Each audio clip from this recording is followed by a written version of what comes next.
Agora no capítulo 5 nós vamos falar dois temas muito importantes. Qual é o tipo de cão que a Tia Pet trabalha, que a gente consegue atender dentro do nosso espaço, e sobre comportamentos, exemplo, brigas dentro do nosso espaço, como lidar com esses cães. Então, começando pelo tipo de cão que a gente trabalha. Nós trabalhamos com cães já com vacinas em dia, a vacina polivalente, que pode ser a V8 e a V10, e até a nacional, desde que com assinatura de algum veterinário que aplicou a vacina.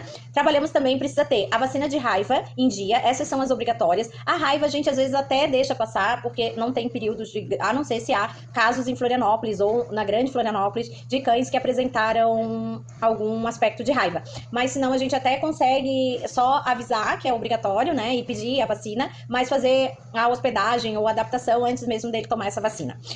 Outra coisa também são cães sociáveis e cães sem características de guarda. Então a gente não atende aqueles cãezinhos que existam neles comportamentos para guarda. Quando é um vira-latinha, uma coisa que acontece de vez em quando no espaço, um vira-lata que tem algumas características de cães de guarda, como a carinha de pitbull, precisa primeiro passar por uma avaliação, mas precisa ser realmente um CRD, tá? Quando é um cãozinho já totalmente que é um pitbull, ou com muitas características de pitbull, aí, ou filho, que a gente sabe que é filho diretamente de pitbull, ou de pastor alemão, ou de boxer, que são cães de guarda, ou de fila, ou de rottweiler, de doberman, são todos cães doberman, são todos cães que já são de características de guardas. Esse a gente não aceita no espaço, devido ao nosso tamanho e devido à nossa estrutura, e também ao nosso tipo de treinamento, nós, equipe Tia Pet, a gente não consegue atender esses cães.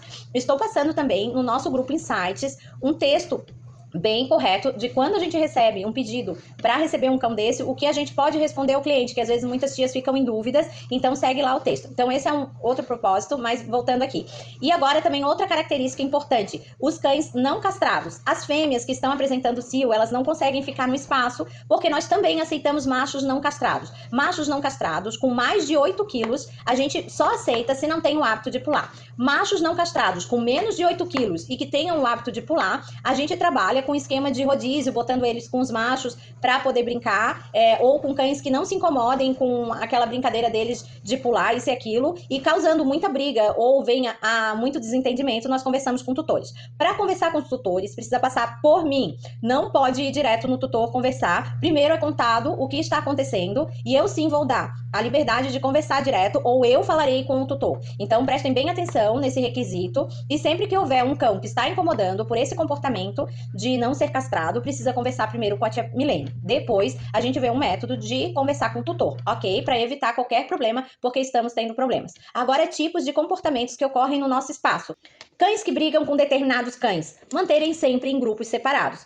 Quando possível, passa para o próximo grupo, lá para o grupo do Kids ou do Teens. Quando não possível, se fazem 2 grupos. Brinca um pouco com um, depois brinca um pouco com o outro. Revezamento. Dá para fazer? Dá para fazer. Dia de chuva, um fica preso, o outro brinca, depois o outro fica preso, o outro brinca. Precisa fazer revezamento da mesma forma.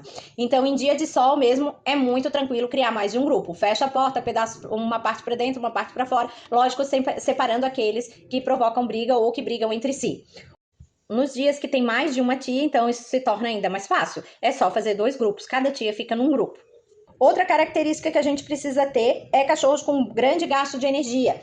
É obrigatório, indispensável e inaceitável não brincar com esses cães. Precisa sim fazer muita atividade física, precisa sim brincar de descer no gramado, de correr, de jogar bolinha, de jogar frisbee, de fazer brincadeiras. Então tem que gastar a energia desses cães, porque senão, óbvio, que mais brigas vão ser causadas. Os kids, eles têm sim, quando eles estão em grande número e também quando eles são cachorrinhos muito ativados, utilizarem o espaço dos teens. Precisa deixar os teens um tempo no espaço menor, na área coberta, com a porta fechada, e liberar para os kids. De preferência, todos os dias isso precisa ser feito. Óbvio que em dias com chuva, ou que os grandes estão com um número muito alto, ou que já estão separados em mais de um grupo por conta de brigas, a gente, nesse dia eventual, que deve ser dias atípicos, a gente não faz a brincadeira nos 2 lados. Mas se não, ao contrário, sim, os pequenos precisam utilizar o espaço maior, acessar o gramado quando puder, dias que o tempo tá bom, para não se sujar, ou quando não dá para ir no gramado, fechar o gramado, mas deixar eles acessarem aquele espaço maior por um pouco de brincadeira. Pelo menos 1 hora, no mínimo 40 minutos.